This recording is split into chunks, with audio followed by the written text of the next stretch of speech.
BNZI stock analysis and price predictions for next week. Super interesting. Is it a buy? I'll be breaking all that down in this brief and short 1-minute video.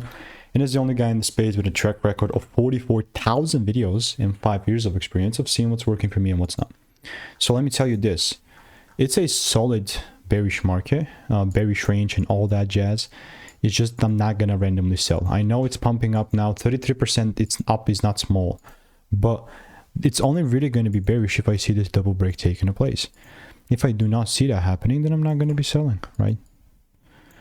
Let me just do this, do that.